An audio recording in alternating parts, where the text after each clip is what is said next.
At Arizona State University, we've made online education better, smarter, and more personalized so you can go further in your aspiring field. I decided to pursue medicine once I realized that ASU did have the online program for biological sciences. You're still required to learn the same curriculum. You're still being tested on the same content that anyone would be tested on in person. The comprehensiveness of the program prepared me so well for medical school. Explore over 300 programs at asuonline.asu.edu.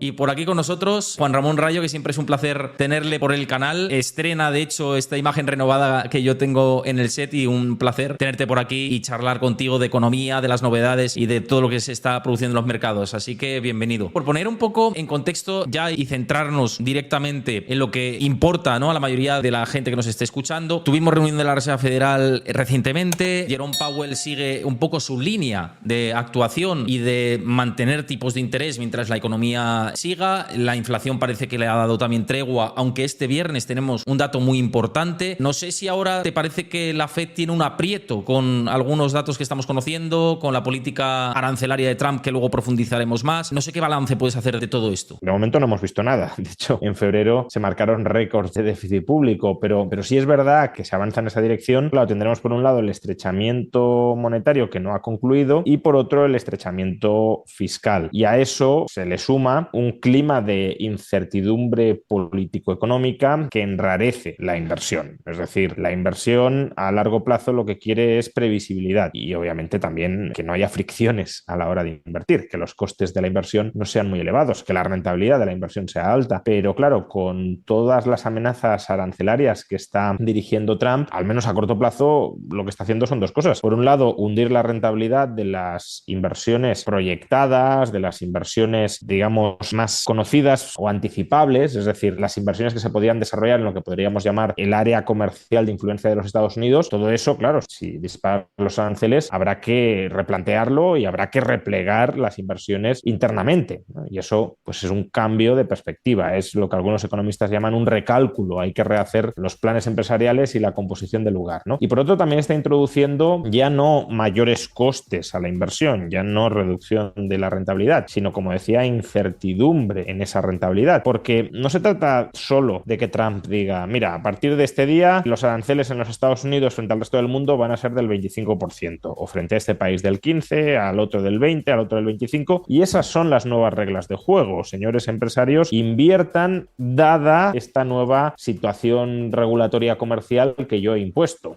Pero es esta, a partir de ahí hagan sus cábalas. No, es que hoy nos dice una cosa y mañana nos dice la opuesta y en un mes nos puede decir otra muy distinta. Con lo cual, como decía, ya no es solo que aumente los costes de la inversión global en los Estados Unidos, sino que tampoco los empresarios saben muy bien a qué atenerse, cuál va a ser el régimen comercial entre Estados Unidos y la Unión Europea en un año, en 2, en 3, en 4. Pues es que pueden cambiar las reglas de juego muchas veces y todo eso, ya digo, enrarece la inversión. Entonces, política monetaria ligeramente restrictiva, política fiscal, según dice, que esto está por ver, pero restrictiva, y inversión privada no muy jubilosa por la incertidumbre y los costes arancelarios que quiere establecer Trump. Todo eso, claro, no señala o no apunta en un escenario demasiado optimista para la economía estadounidense. Dicho lo cual, démonos cuenta de que estas tres cosas que he dicho, política monetaria restrictiva, política fiscal restrictiva y ambiente inversor enrarecido o decayente, pueden cambiar mucho de la noche a la mañana. Si Powell se desmelena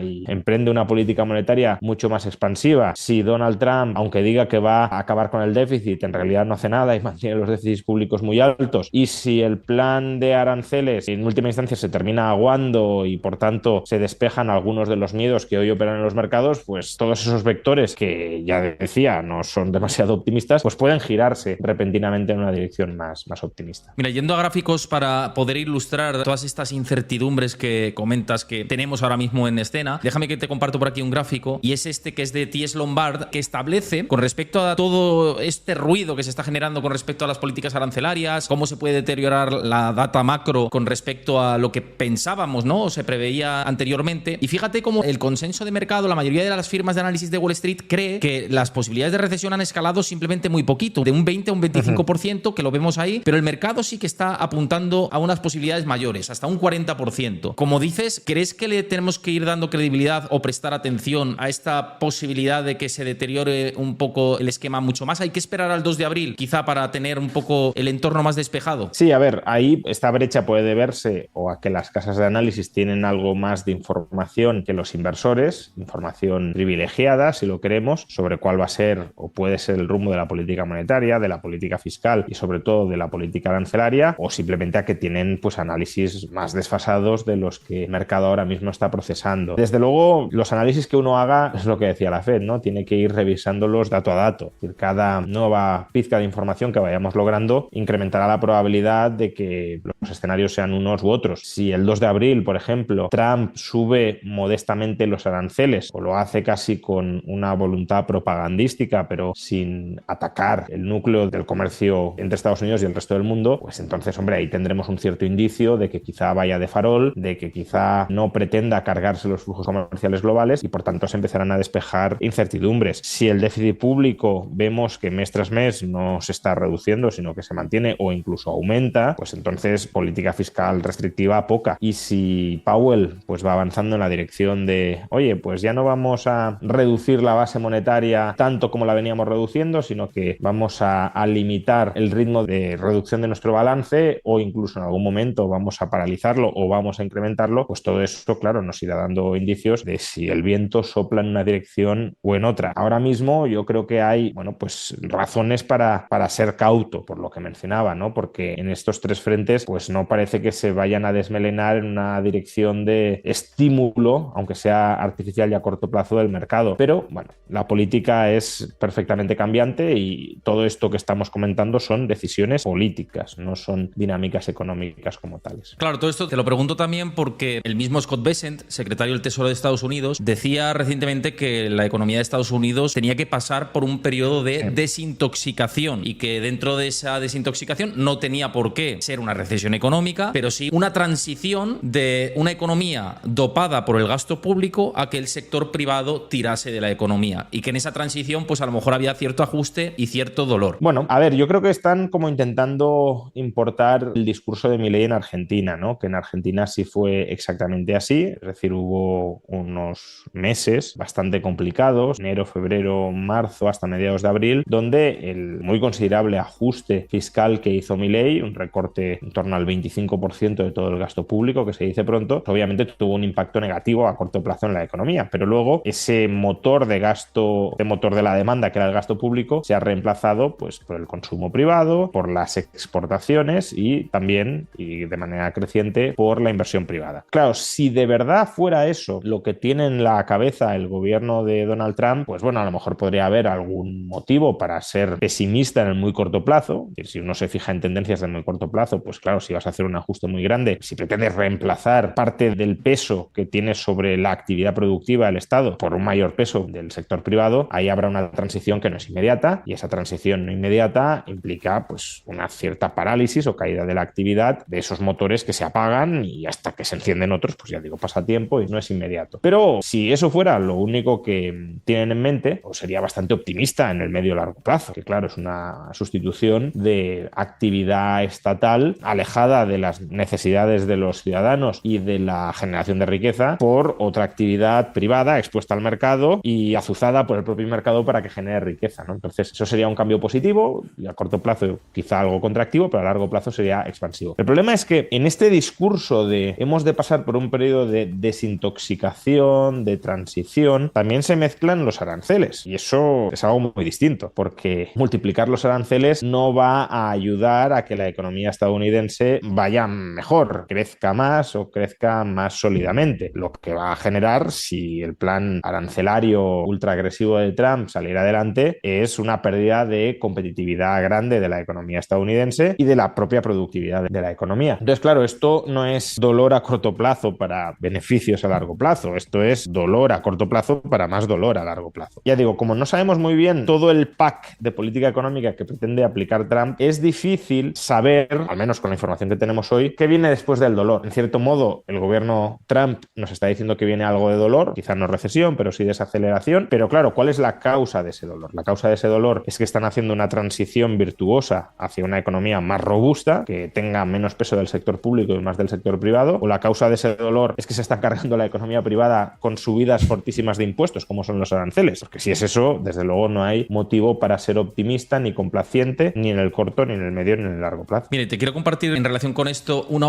la última actualización de mercado de BlackRock, que es esta de aquí. Y básicamente lo que dice BlackRock es que hay mucha incertidumbre política que puede lastrar el crecimiento y a las acciones a corto plazo, y dentro de sus decisiones de inversión está ser positivo en renta fija para anclar las rentabilidades de cara al futuro. No sé qué te parece esto último de BlackRock dentro de su último o reciente informe sobre recomendaciones estratégicas, si tiene mucho sentido en este esquema que estábamos hablando. Bueno, es una posición conservadora, ¿no? Al final, por lo que está apostando es por refugiarte en activos de mayor seguridad que la renta variable, menos expuestos a los golpes de timón que de Trump, básicamente porque al final la distinción sustancial entre renta fija y renta variable es que los flujos de caja de un activo de renta variable, como su nombre indica, son variables.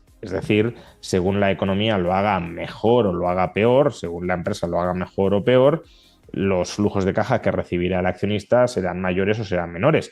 En cambio, en la renta fija, los flujos de caja son fijos, salvo que, obviamente, el deudor incumpla su compromiso contractual, es decir, haya un default. Entonces, claro, en un entorno en el que anticipar los flujos de caja variables se vuelve crecientemente complicado, porque cada día nos desayunamos con una ocurrencia o con el descarte de una ocurrencia, y todo eso influye en las estimaciones que podamos intentar hacer sobre los flujos de caja futuros de un negocio, pues claro, estar en renta variable ahora mismo puede ser una montaña rusa. Porque, bueno, pues según nos desayunemos una cosa u otra, la estimación es una u otra y, por tanto, el valor de la acción es una u otra. En cambio, con la renta fija, si esta montaña rusa de nueva información no conduce a incrementar de manera significativa el riesgo de impago, que esa es un poco la cuestión, claro. Si, digamos, bueno, las empresas van a sobrevivir, pero van a ganar algo más o algo menos de dinero, pero su capacidad para hacer frente a los pagos de su deuda corporativa no se va a ver mermada de un modo significativo, pues entonces la renta fija, pues en principio, hay otros factores, por supuesto, el principal, la evolución de la política monetaria y, por tanto, de los tipos de interés, pero al menos desde ese lado, desde el lado del carrusel de emociones y de fluctuaciones de las estimaciones de flujos de caja futuros, eso no va a impactar tan negativamente o tan agresivamente, mejor dicho, en el valor de la renta fija. Entonces, bueno, puede tener sentido ese salto, depende también de la tipología del inversor. Claro, un inversor que le da igual la volatilidad o que incluso disfrute con ella, pues a lo mejor no tiene que dar el salto, pero uno que sí que esté más preocupado por la fluctuación del valor de su cartera, pues bueno, puede tener más sentido que esté ahora sobreponderando renta fija. Y hablando de renta fija, porque esto es una novedad, os lo digo a todos porque de momento no lo teníamos y ahora sí, dentro de la plataforma de Freedom 24, y aquí lo vais a ver en pantalla, hay esta cesta de ETFs nuevos de bonos con rendimientos de hasta el 7% anual. Son bonos con mayor potencial de rendimiento por dividendo en euros, que pueden llegar hasta ese 7% anual. Aquí veis toda la cesta y que, como decía Juan, pues puede haber interés en fijarse en este tipo de productos para obtener rentabilidades pensando en lo que tenemos por delante. Hasta ahora estábamos hablando de otro tipo de productos. Por cierto, no es ninguna recomendación de inversión lo que decimos, sino que son ideas que yo creo que son interesantes en mi opinión personal y que, bueno, pues ahí tenéis ese tipo de productos. ¿A ti qué te parece fijar este tipo de rentabilidades y estas nuevas propuestas que, por ejemplo, lanza Freedom 24 en este caso? A ver, esto es como todo, ¿no? Cualquier inversión depende de las preferencias del inversor, de sus necesidades vitales, de su propia tolerancia con el riesgo. Por tanto, no hay una respuesta universal bueno, todos tienen que comprar esto. No. Ahora, es lo que decíamos antes. Si uno está más o menos incómodo con la volatilidad, con el incremento de la probabilidad de que pinchen las altas valoraciones en bolsa. Si quiere, por tanto, tener un cierto refugio, que bueno, todo activo que pague estas rentabilidades obviamente va a implicar su cierto riesgo, pero un refugio de menor riesgo del que puede ser, por ejemplo, la bolsa en estos momentos, pues claro, es una opción que a esa tipología de personas les puede encajar, claro que sí.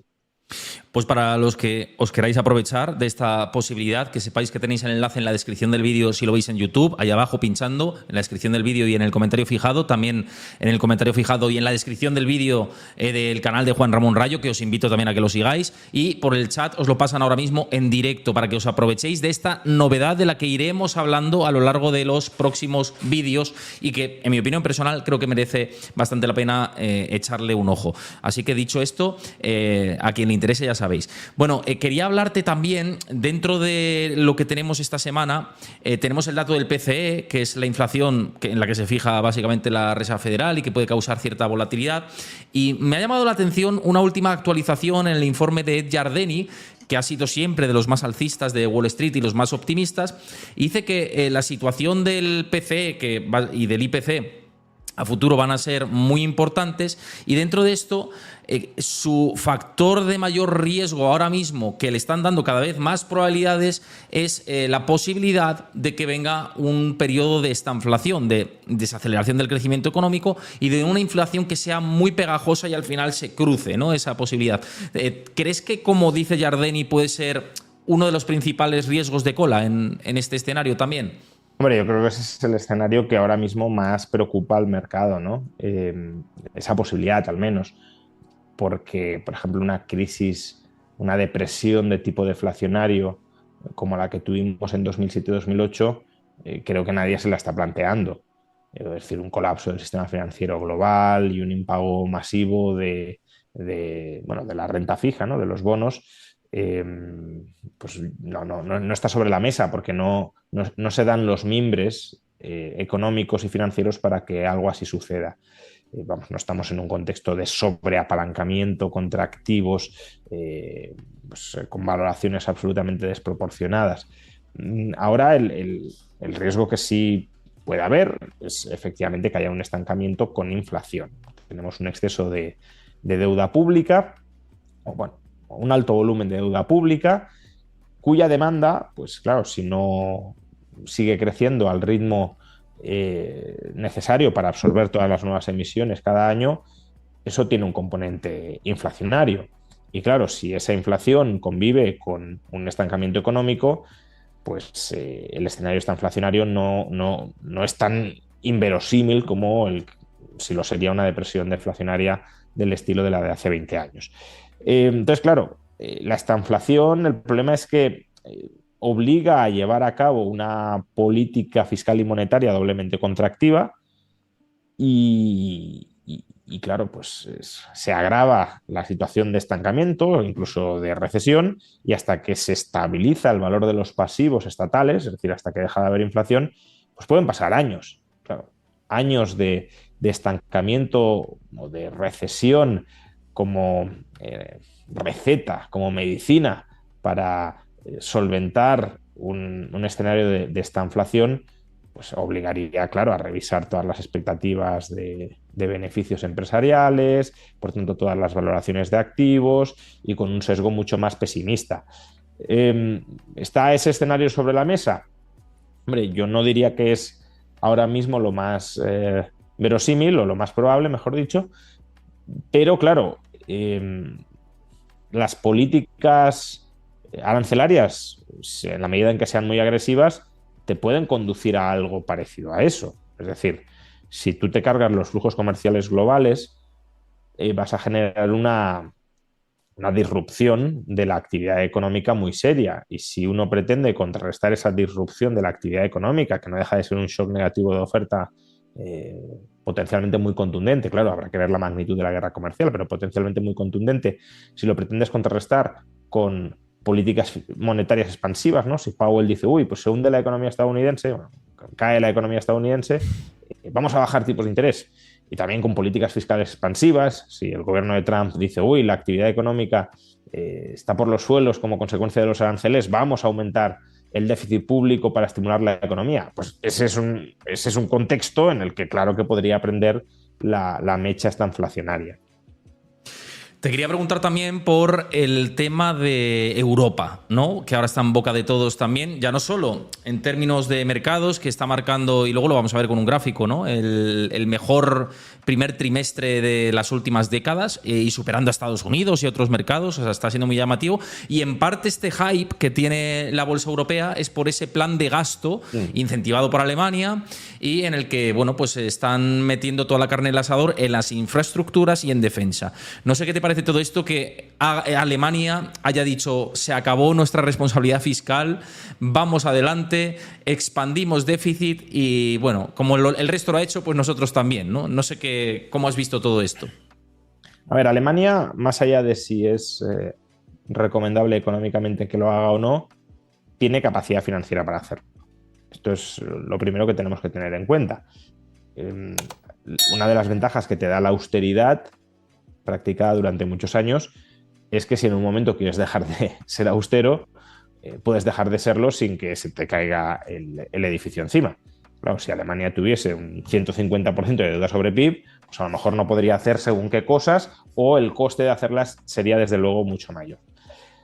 Entonces, desde un punto de vista financiero, como digo, pues Alemania, si quiere, puede.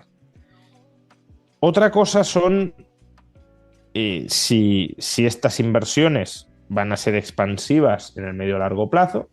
En el corto está claro que sí. No perdamos de vista que el déficit público no deja de ser meterle dinero en el bolsillo a las generaciones presentes a costa de las futuras. Si ese dinero se mete en el bolsillo ya no de familias, sino como parece que este es el caso, de empresas que son contratistas del Estado y que gracias a este déficit van a ingresar mucho más y van a ganar mucho más dinero y van a contratar mucho más y por tanto van a tener pulmón también para subir salarios y desde luego para repartir más beneficios, bueno, dividendos o plusvalías a sus accionistas, pues claro, eso tiene una perspectiva alcista sobre los mercados, al menos ya digo en el corto plazo. En el largo plazo, pues todo dependerá de cómo contribuyan estas partidas de gasto que quiere acometer de manera extraordinaria Alemania a aumentar la productividad del país. Yo ahí soy menos optimista, en general no confío mucho en las inversiones públicas como forma de relanzar la productividad de la economía de un país en el medio y largo plazo, pero bueno, a corto plazo es verdad que teniendo capacidad fiscal e inyectando pues, el estímulo que se ha planteado que se va a inyectar, pues eso sí tiene una influencia expansiva sobre la economía. Pero luego también hay que tomar en consideración los efectos posibles de segunda ronda más allá de Alemania. Que eso es quizá la duda o la cautela financiera que incluso en el corto plazo, bueno, no en el muy corto plazo, claro, pero bueno, en el corto o medio plazo, habría que tener en cuenta con respecto al optimismo sobre este plan deficitario de Alemania. Lo digo porque la rentabilidad del bono alemán se ha acercado al 4%, perdón, al 3%, y eso ha llevado a que, claro, la del resto de bonos comunitarios de su entorno, pues hayan subido también, porque el bono alemán compite con el bono español, con el bono francés, con el bono italiano, y si el bono alemán paga más, pues dejas de comprar el bono italiano y compras el bono alemán.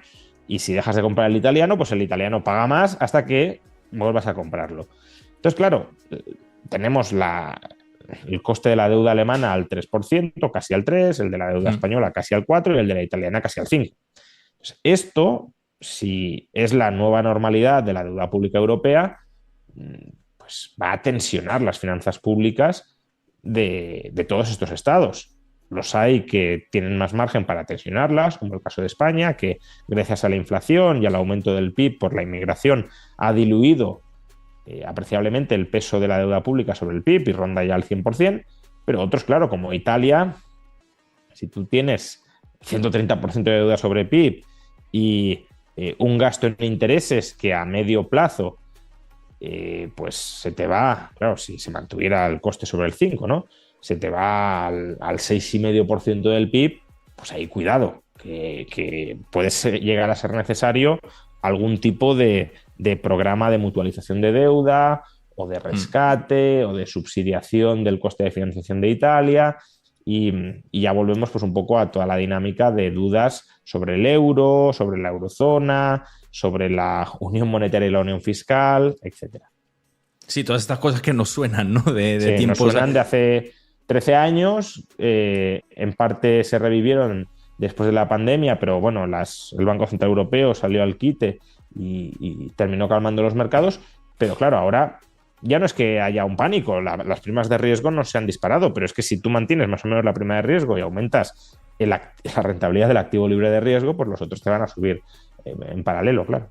Mira, hablando de la inflación de España, quería compartirte este gráfico de aquí, que hoy se ha conocido el dato de inflación al productor en España, que ha alcanzado máximos de los últimos 2 años. Aquí lo veis, 6,6% de inflación. Llevamos una tendencia bastante ascendente desde hace 4 meses. Pasamos del 1,2 al 2,3, 2,6, 6,6 en datos year on year, ¿no? ¿Para ti esto es para asunto a vigilar y que puede revertir también en la inflación general, en lo que es la cesta del IPC? La verdad es que no he estudiado de manera desagregada los datos, o sea que no puedo dar una respuesta muy, muy detallada sobre la causa profunda de esto. No te sabría decir si es un movimiento más estacional o casi coyuntural o marca una tendencia, porque desde luego si marcara una tendencia, y hombre, ya lleva unos cuantos meses como podemos ver al alza, pero bueno, podría terminar revertiendo y volver a una cierta normalidad. Pero si marcara una tendencia, desde luego es para preocuparse. No perdamos de vista que los índices de precios de los productores se terminan trasladando a los índices de precios al consumo. No es una traslación 1-1, ni mucho menos, pero bueno, el coste de las mercancías que venden los distribuidores comerciales es el coste, entre otros, vamos, el principal es el coste de venta de sus productos, que es el precio de los productores, ¿no? Entonces, bueno, ya digo, si hay algo más pegajoso o estructural en esta elevación de la tasa de inflación interanual de los productores, desde luego sería algo bastante preocupante.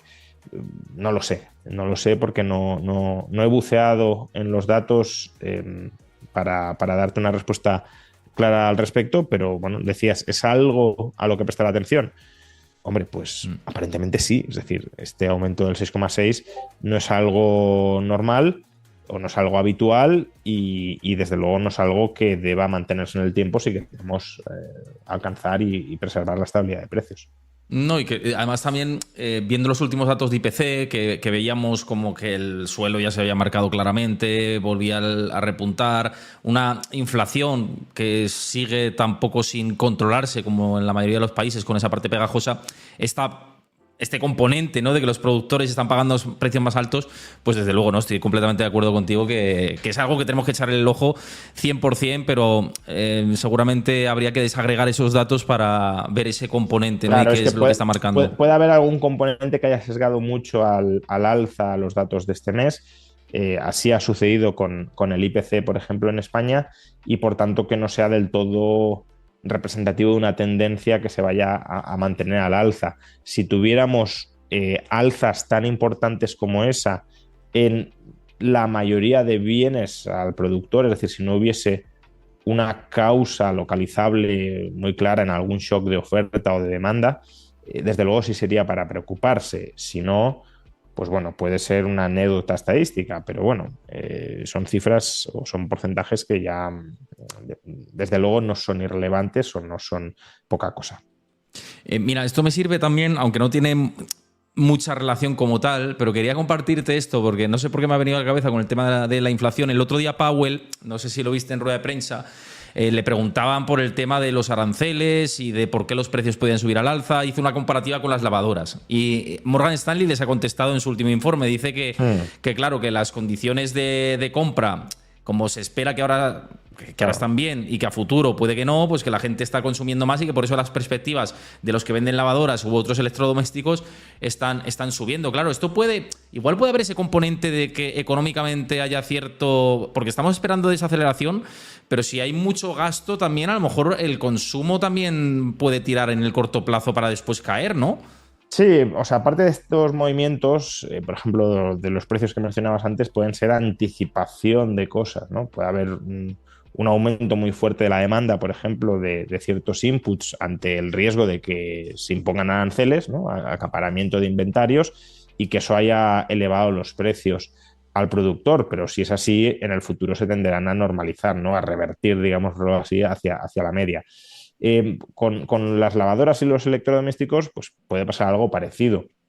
O sea, he visto el argumento de Morgan Stanley, tampoco tengo tanta información como para decir si es correcto o no, pero bueno, al menos suena verosímil que haya una anticipación del gasto frente a riesgos futuros de encarecimiento de precios, por ejemplo, vinculados a los aranceles, ¿no? Esto también es algo que vimos, de hecho hice un vídeo en el canal que ha funcionado bastante bien, sobre el porqué de las importaciones récord de oro a los Estados Unidos. Uh-huh. Que parecía pues una especie de alarma de colapso del sistema financiero, ¿no? Oye, aquí alguien tiene información muy privilegiada y se está hinchando a comprar oro y a guardarlo dentro de los Estados Unidos. Bueno, en realidad todo apunta a que es una anticipación frente al riesgo de que suban los aranceles y que esos aranceles graven al oro y por tanto que si quieres importar oro dentro de 8 meses te salga mucho más caro que comprarlo hoy a futuro. Y claro, si lo compras a futuro, pues el vendedor de ese oro a futuro pues le puede interesar comprarlo hoy spot y traerlo a los Estados Unidos y almacenarlo en los Estados Unidos para honrar el contrato de futuros que tú has suscrito, ¿no? Con la entrega del oro físico. Entonces, bueno, tiene más que ver con eso, aparentemente, que con que se esté acaparando oro por algún temor de colapso financiero. Entonces, es verdad que muchos de los datos que a lo mejor vamos a ver en estos meses y hasta que se clarifique el escenario macroeconómico futuro, pueden estar muy influidos por las expectativas que es que no son menores, ¿no? De que las reglas de juego sobre el comercio mundial cambien de manera muy radical. Y todo eso genera movimientos anticipatorios y, por tanto, saltos muy grandes de corto plazo, quizá hay que ponerlos un poco en suspenso hasta que veamos si son realmente una tendencia o simplemente que se ha anticipado gasto futuro, que se han subido precios antes de que se establezcan los aranceles, por ejemplo, si se está importando oro en previsión de que si lo compras más adelante te salga más caro, etc. Déjame que cambio por aquí ya para abordar la parte final del programa, pero no, completamente. El otro día, llevo viendo gráficos de este estilo mucho tiempo y es la vuelta a las condiciones comerciales posteriores a la Segunda Guerra Mundial o a los años 50, si las amenazas de Trump cristalizan, y esto pues obviamente son condiciones pues muy duras en el caso de que se termine produciendo. Claro, lo que pasa es que la economía de los años 50 estaba muchísimo menos integrada productiva y financieramente de lo que está hoy.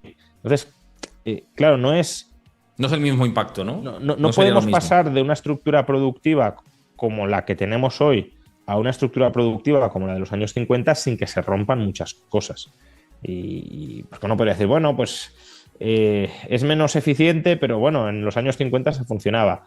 Vale, podría ser, pero es que la transición de la una a la otra puede ser dramática, sobre todo si se hace así de golpe porque te disparan tanto los aranceles que es inviable económicamente mantenerte de otra manera. Entonces, claro que el miedo a que eso suceda o la posibilidad de que eso suceda cambia hoy muchos comportamientos y eso se puede ver reflejado en muchos gráficos que tengan algún comportamiento anómalo en el corto plazo. ¿Y no te parece a ti que hay riesgo de que a lo mejor se tejieran alianzas contra Estados Unidos si esto se mantiene? Porque ahora Estados Unidos parece que está echando las cartas, ¿no? Como decía Trump en esa reunión con Zelensky, que él tenía las cartas, pero yo digo, y si las cartas se mueven de que Canadá se harta, México se harta y empiezan a hacer tratados de libre comercio con Europa, con China, etcétera, Estados Unidos ahí tiene un riesgo, ¿no? De que Bueno, esto le salga mal. Yo es que es lo que creo que habría que hacer. Es decir, yo creo que la estrategia no debería ser plantarle cara a los Estados Unidos de, pues si tú me subes aranceles, yo te los subo más. Y si tú me los vuelves a subir, yo te los subo aún más. Porque eso te conduce a la autarquía entre bloques, ¿no? Es decir, Claro. es una carrera hacia el vacío. Pues bueno, para mí mi mejor opción, si hay una voluntad de negociación liberalizadora por parte del gobierno de Trump, que podría ser, es una de las hipótesis y a lo mejor parte de su gobierno es lo que desearía. Claro, la mejor opción sería negociar con Estados Unidos y, oye, si te suben aranceles para que tú los bajes, pues los bajáis los dos, ¿no? Pero si eso no está sobre la mesa, que no está claro que sea realmente una de las intenciones de la guerra comercial de Trump, puede ser, pero no está claro, yo iría por el lado de tratados de libre comercio con otros países, es decir, buscar otros mercados hacia los que poder remitir nuestras exportaciones, que no es ni mucho menos tan sencillo, ¿eh?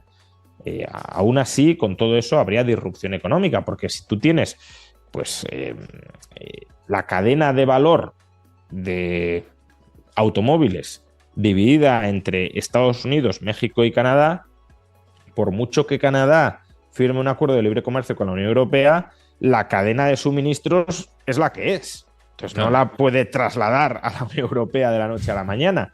Y claro, démonos cuenta de que los aranceles se multiplican a lo largo de esta cadena, porque si Estados Unidos importa un input de México, lo transforma en Estados Unidos y lo reexporta a Canadá para luego volverlo a importar, pues claro, ha pagado aranceles de México a Estados Unidos y luego otra vez de Canadá a Estados Unidos. Cada vez que sale fuera de Estados Unidos y lo vuelve a importar, porque parte de la cadena de valor pues va añadiendo valor en distintas etapas de la geografía mexicana, estadounidense o canadiense, pues eso es volver a pagar el arancel del 15, del 20 o del 25%. Entonces se van se van acumulando y termina siendo un aumento brutal del precio. Entonces, esa disrupción de las cadenas de valor se daría, sí o sí, pero aún así creo que podemos minimizar el golpe, el daño y sobre todo readaptarnos de una manera lo menos dolorosa posible, firmando acuerdos de libre comercio con otros países. Y eso a lo mejor también llevaría, no lo sé, a Estados Unidos a replantearse su estrategia de golpear a sus aliados. Porque si golpeas a tus aliados pueden dejar de ser aliados. Pero, repito, por no pintar solo a Estados Unidos como el malo de la película, porque en Europa hay también mucha hipocresía con este asunto. Se está echando pestes contra el gobierno de Donald Trump por su subida arancelaria. Y yo soy el primero que las he hecho, pero porque yo soy un convencido defensor del libre comercio. La Unión Europea es un estado o un macroestado que castiga terriblemente con aranceles las importaciones de muchos países, entre ellos Estados Unidos. Los aranceles medios que hasta ahora tenía Europa contra Estados Unidos eran mayores que los que Estados Unidos tenía contra Europa.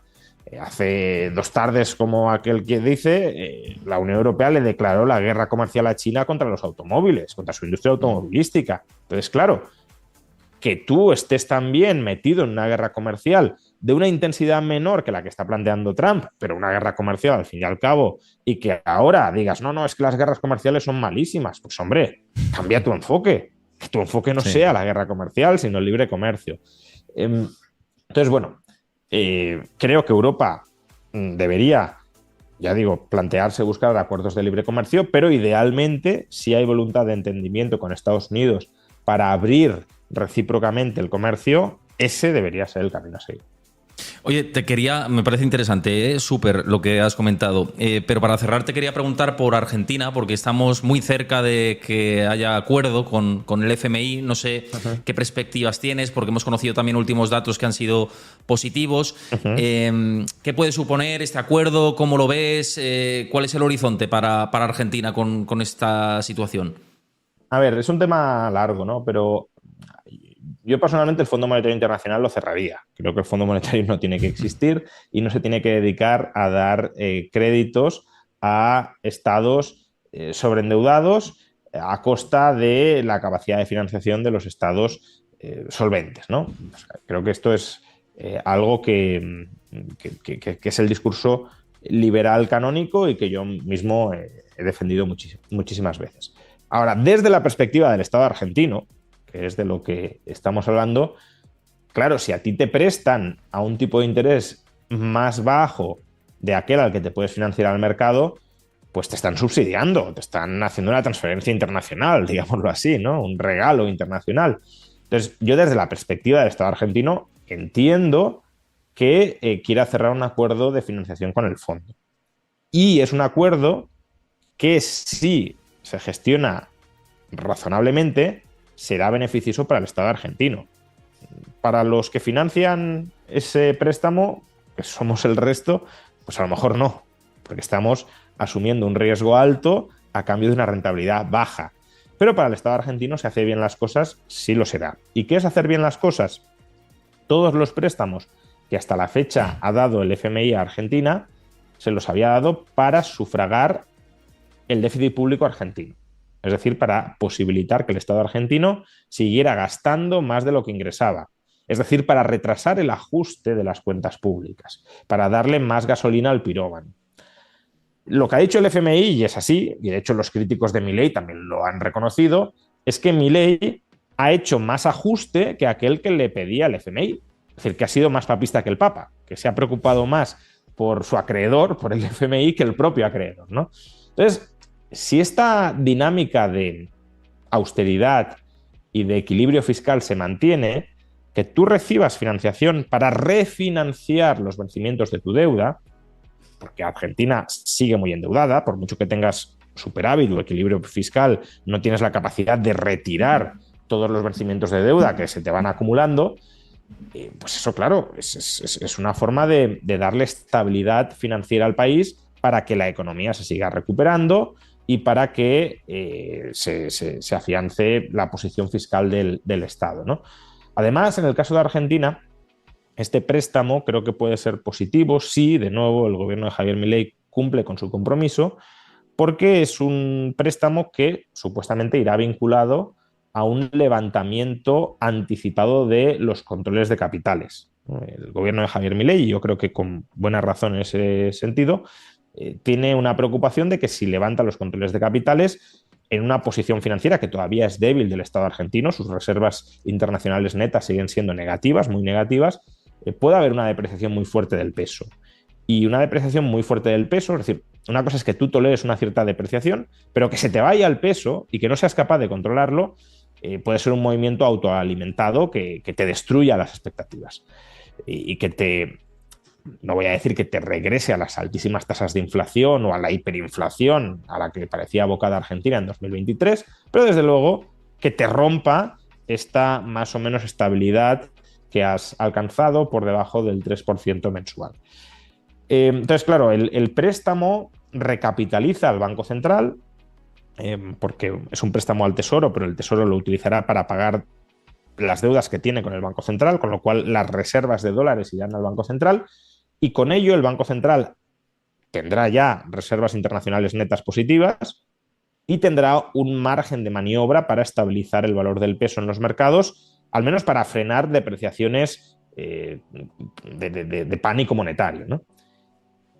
Entonces, claro, si tú levantas los controles de capitales y tienes la posibilidad de evitar un pánico monetario en una economía que lo está haciendo muy bien, es decir, está marcando tasas de crecimiento anualizadas cercanas al 6%, que está creando empleo, pues bueno, yo creo que la perspectiva en ese sentido mejora. Pero la clave, insisto, es que no se emborrachen del crédito que les dé el FMI, que no lo utilicen para dilapidar en gasto corriente, en sufragar el déficit público, sino en reconstruir las finanzas públicas del Estado argentino, los vencimientos de la deuda pública del Estado argentino, la estabilidad cambiaria de la moneda argentina, que no deja de ser un pasivo del Estado argentino. Si es para eso, pues desde la perspectiva del Estado argentino, pues bien, tanto en el corto, medio como en el largo plazo.